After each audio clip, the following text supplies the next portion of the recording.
Welcome to the Global from Asia podcast, where the daunting process of running an international business from Hong Kong is broken down into straight up actionable advice. And now, your host, Michael Michelini.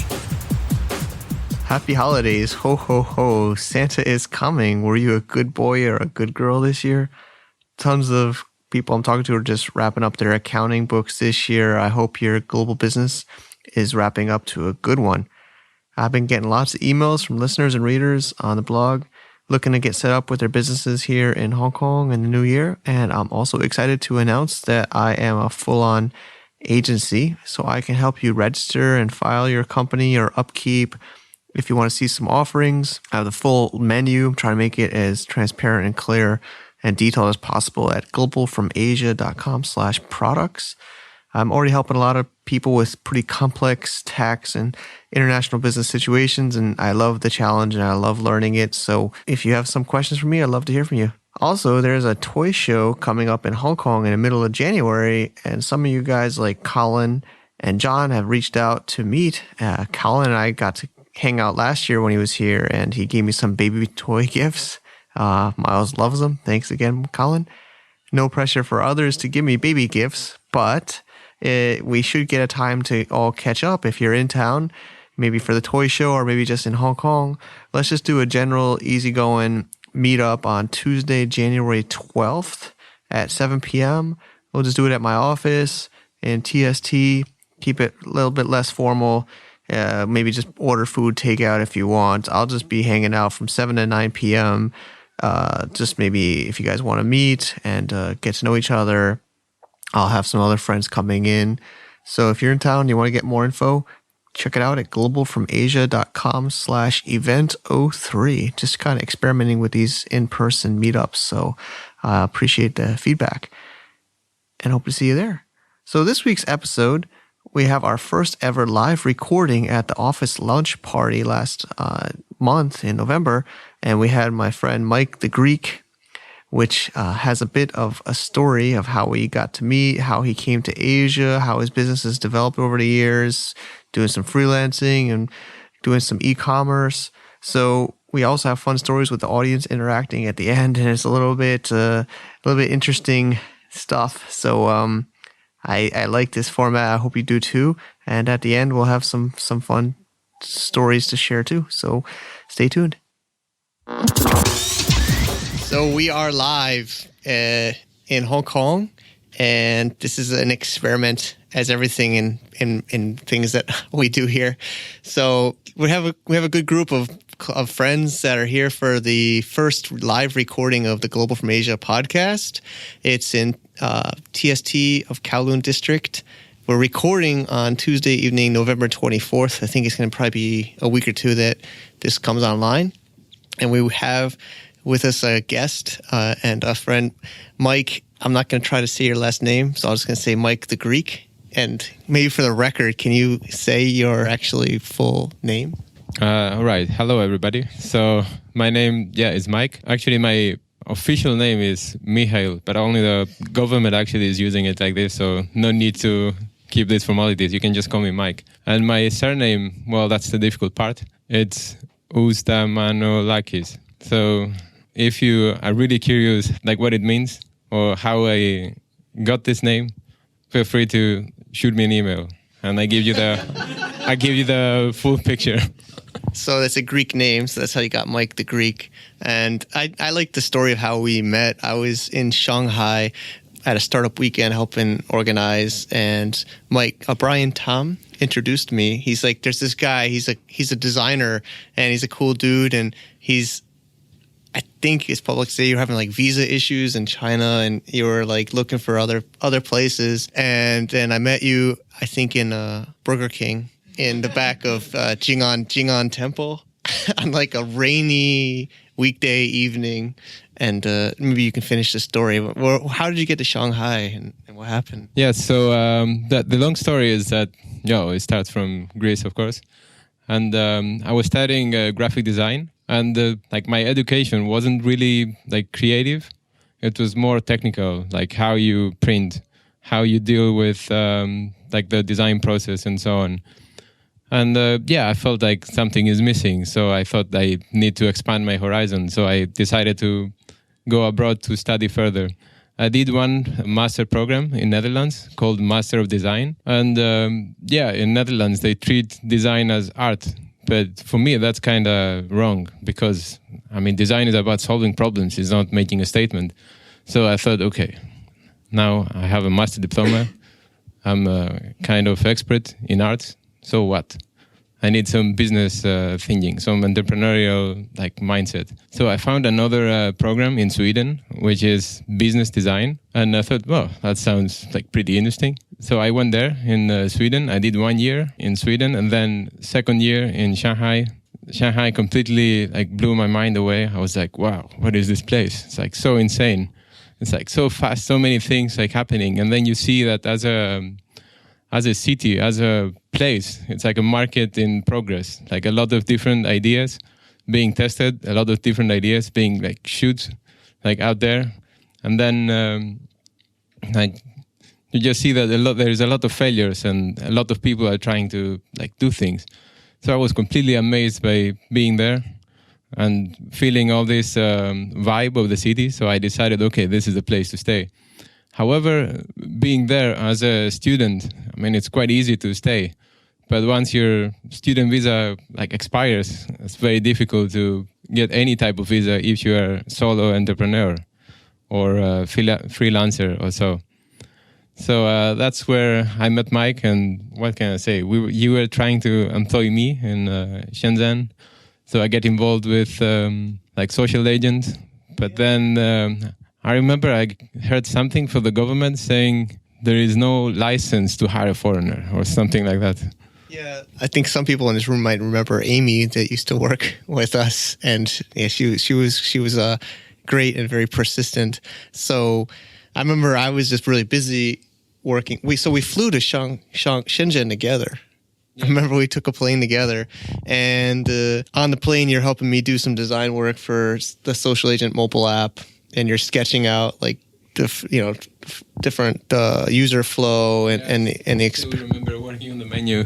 Yeah, on the airplane, so the visa issue was difficult. Actually, there's somebody else in this room that had issues too with visa. I don't know. I think that it's hard to at least for smaller foreign companies to employ foreigners in China or probably even in Hong Kong too, but. And then you ended up in Hong Kong, right? So let's talk a little bit about Shenzhen. So you were there for maybe a week or so.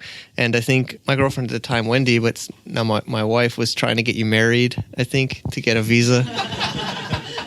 We were thinking about having a pivot with Social Agent and pimping you out to reps to try to get you a wife or what was happening? Well, I remember she was going through her WeChat contacts and saying, how about this one? Maybe that one. How about this one? And then you were commenting on the way one of the girls was walking, as I remember. It was pretty funny. Don't remember that, but anyway, I think so. Then you made it to Hong Kong, and I think you invested some people here to help you out, and then you went into freelancing, and that was 2 years. Time is flying, right? So that was 2 years ago. Yeah. It was October 2013. Yeah, so I came to Hong Kong, directly from China, and then one of Mike's contacts when I was out, he told me, hey, why don't you register your own company in Hong Kong? When this is something I haven't even thought, being in China. And I was like, oh, really? And then he just told me it takes 4 days to do so.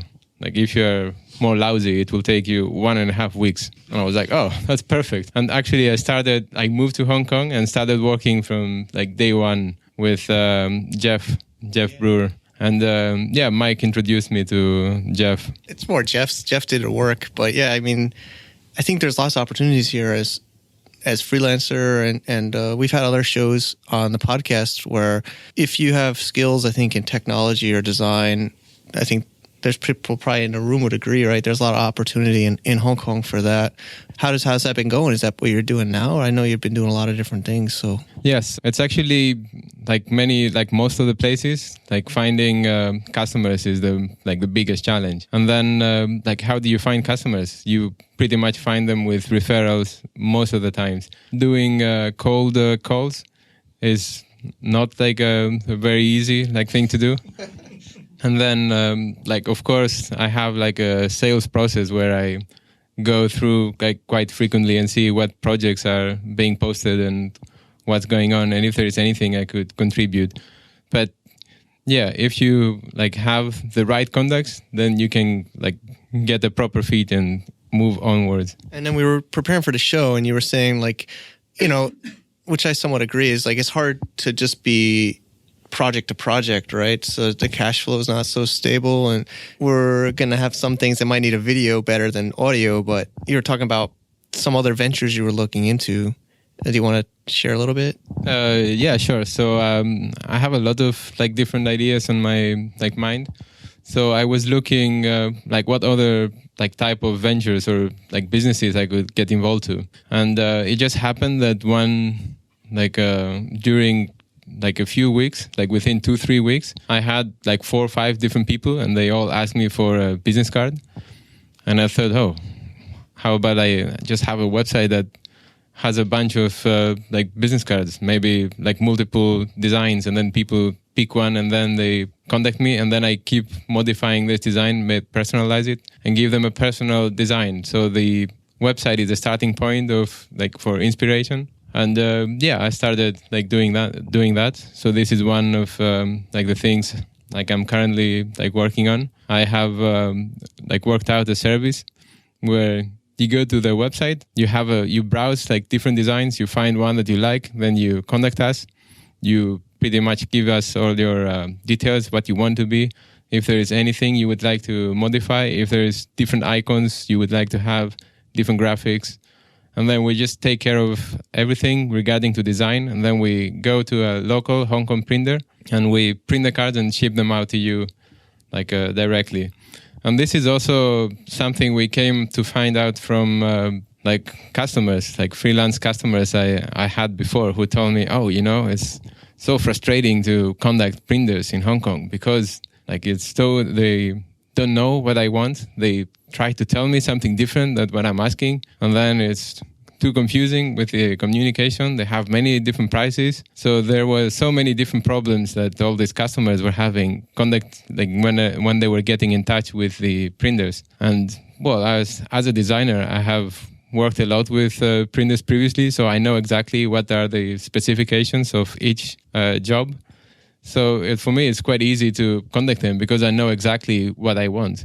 And this is what I'm selling to customers as a service. So it's part of the whole service. And then, the amazing thing in Hong Kong is all these logistics networks.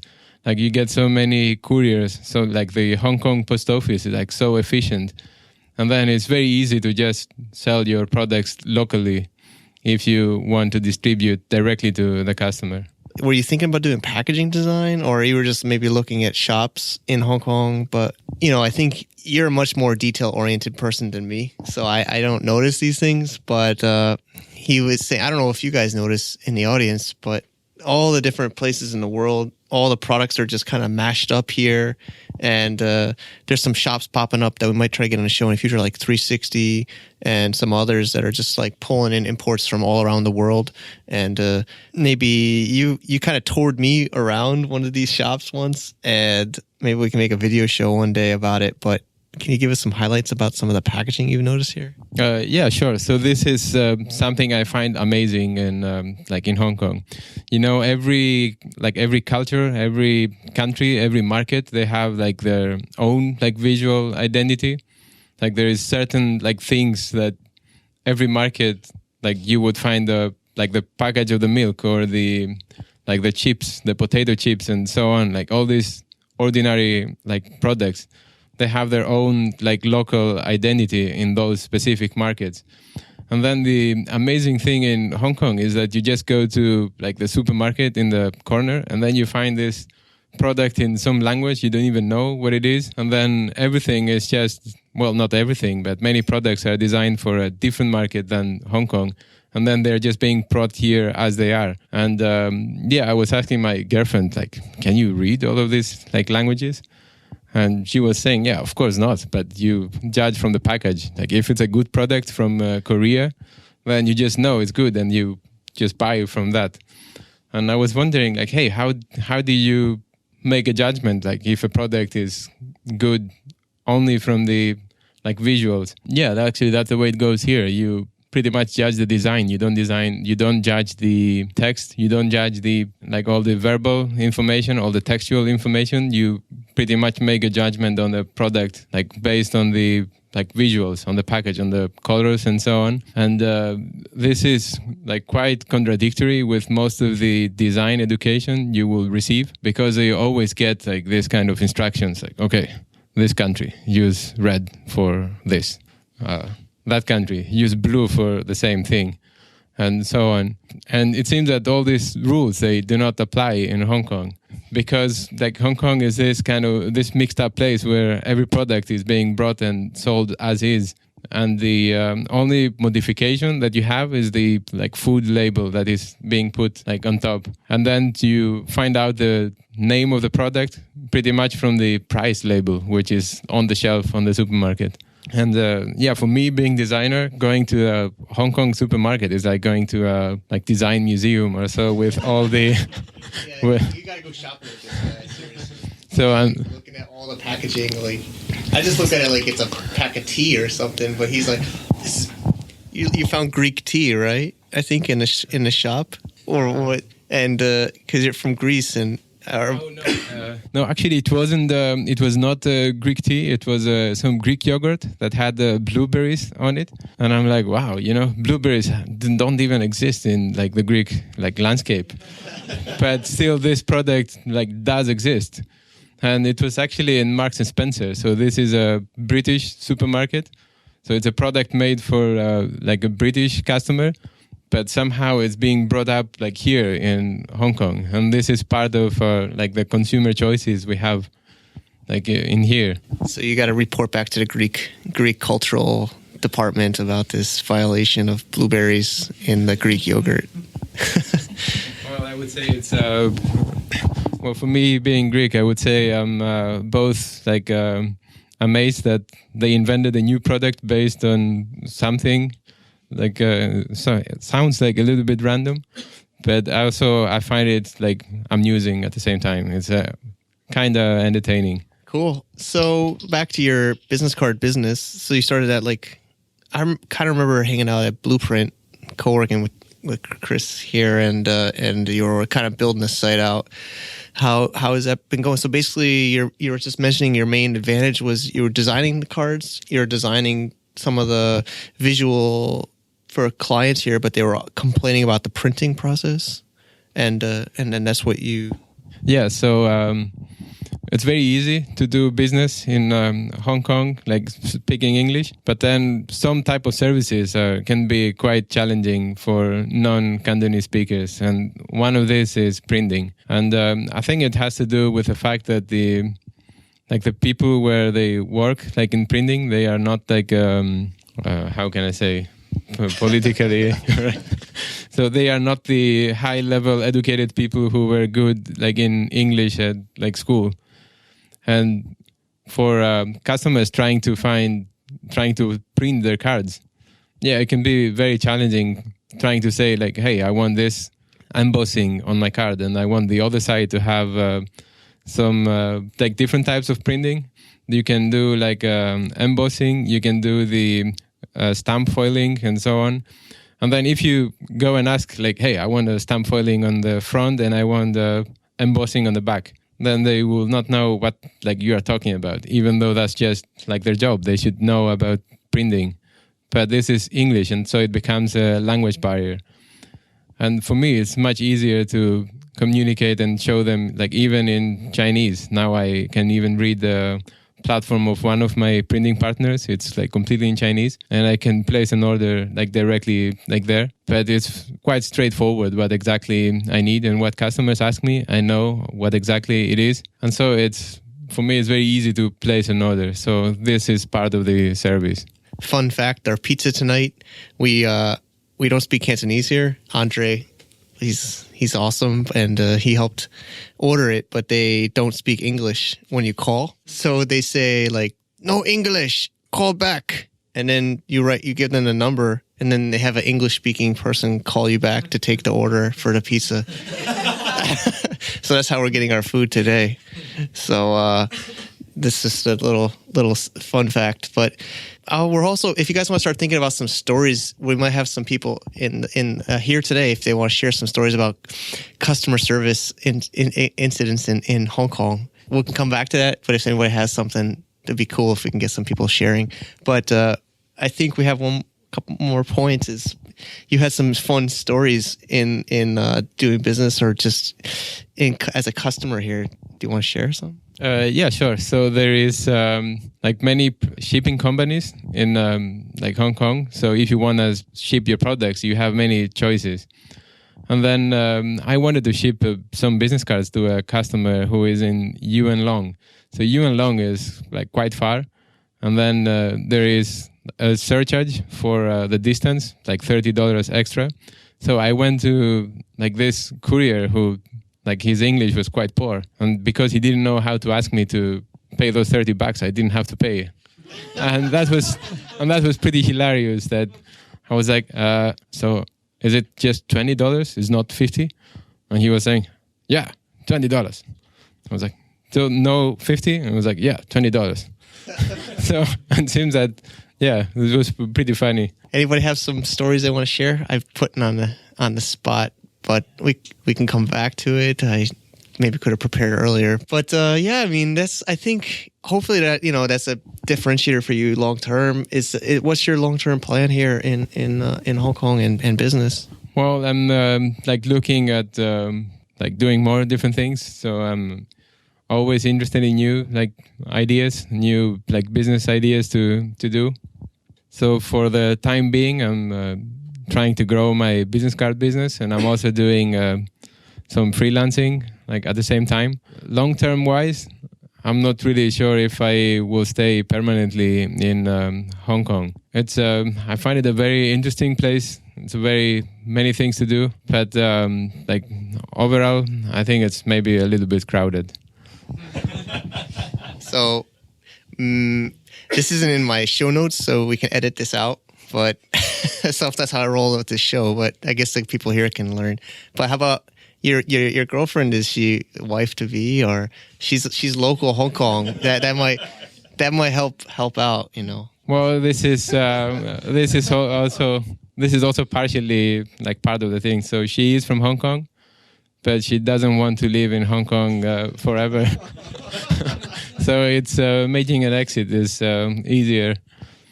And yeah, about your wife question, I haven't planned it yet, but well, I don't want to release any information. Cool, man. Thanks for being a good sport. And all right, well, that's about. Oh yeah. Oh, cool. All right, we have John here. So, unique thing for Hong Kong. So there's a red light district in Yamate. Oddly enough, it's where you can go to the hardware stores, and then you can go to the... well, they're not technically brothels, because brothels are illegal, but there are multiple ladies that provide services in rooms. But so regarding the brothels that are not brothels... So they're pink neon lighting and everything. But what's really interesting is they actually put up in 3 or 4 different languages descriptions selling the services of what's available. And each one is catered to the language that is given in. So like Chinese is talking about how it's a legit service, and you're gonna enjoy it, and the English is how beautiful the ladies are and whatever. And then what was the third language? Japanese. Japanese was. Oh yeah, from porn. So it's like the Japanese porn DVD, text, like describing the ladies.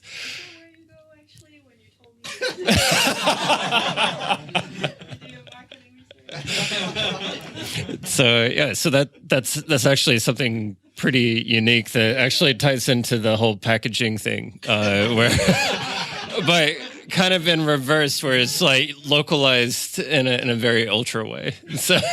Awesome. Cool.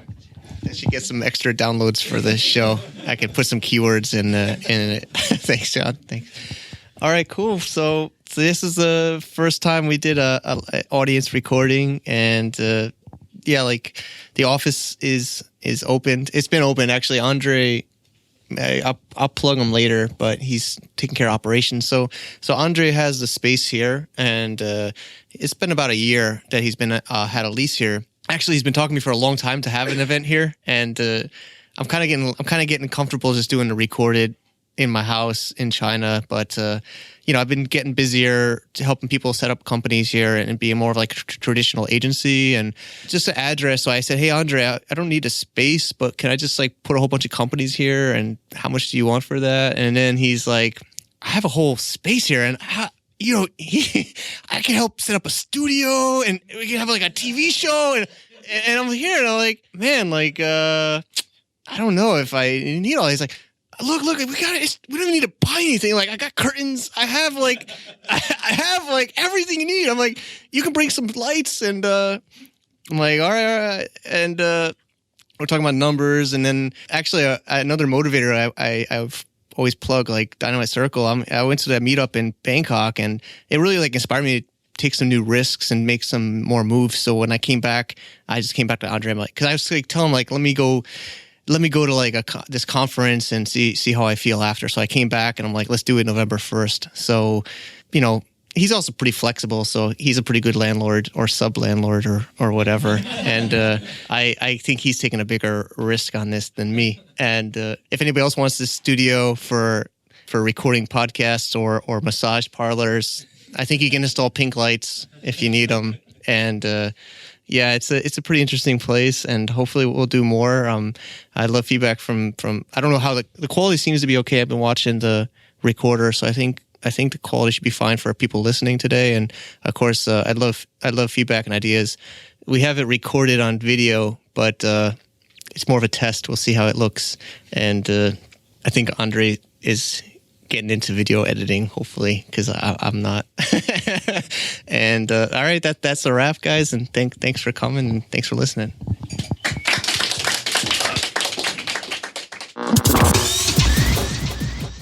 So, hope you guys liked that format. Was it okay? The sound quality came out okay. We did this one live at the audience, and we only had one microphone. I was just passing the mic back and forth. I'm thinking about trying to make some investments like Dan and Ian at Tropical MBA. They have a good blog post about how they have their portable podcast studio. So it's a little bit of an investment, about $1,000. I'm trying to make this decision to bite the bullet or not. If you want to check out all that equipment, I'll link it up in the show notes. And, it's year end, and I always say I live off feedback. So I put together a survey this year. It's a pretty quick and simple one. I used it a lot last year's for shows coming this year, like the Factory Consumer Show with Wilson Blues. That was from a survey response that we got. So I'd love your feedback. The more, the better. It's a quick Google form, no email required. globalfromasia.com/survey. I just want real and honest feedback. You can be anonymous and tear me apart if you think it needs it. Okay, until next time, see you in 2016. We have a lot of awesome shows already recorded and ready to rock. The next show we're going to have is about the Hong Kong entrepreneur visa and how it's changed since the traditional investment visa. That'll be on Tuesday, January 5th, 2016. It's still pretty cool to be saying 2016. So happy holidays again. Be safe. Don't overeat, and appreciate the people around you. And remember, life is short, so we got to appreciate it. Take care.